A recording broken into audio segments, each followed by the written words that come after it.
Welcome back. It is just turning over to 6:45, and if you're looking for something educational to do this spring break, you can learn about the history of our country. Yes, you can. Some early versions of documents like the Declaration of Independence, Constitution, and the Bill of Rights are on display right now at the George W. Bush Presidential Center on the campus of SMU. Photojournalist Mike Kinney takes you inside the Freedom Matters exhibit.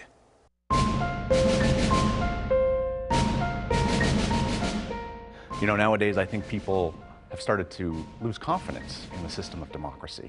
And to help us understand and appreciate why democracy is a good system, we have to understand the foundations of freedom. And so I think all this exhibit is tying together why these different things matter. We are in the Bush Center's Freedom Matters exhibit. I think it's a really exciting opportunity to explore why freedom matters, why democracy matters.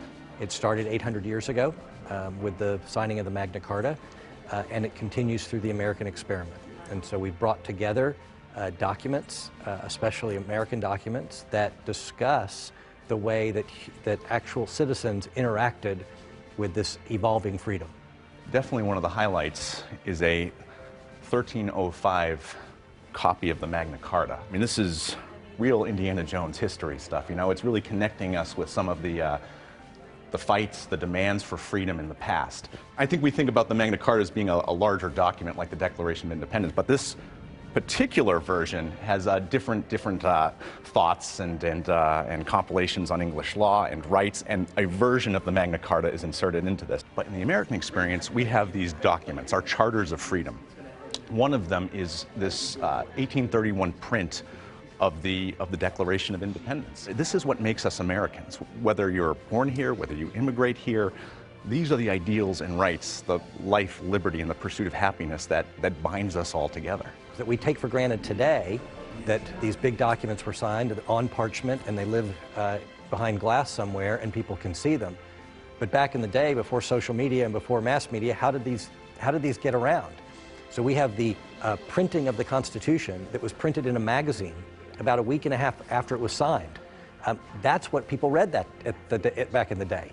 We have a pocket version of the Emancipation Proclamation that Union soldiers put in their pocket to disseminate the word to the previously enslaved people that they were now free. How would people have believed it, right, if you lived hundreds of miles away?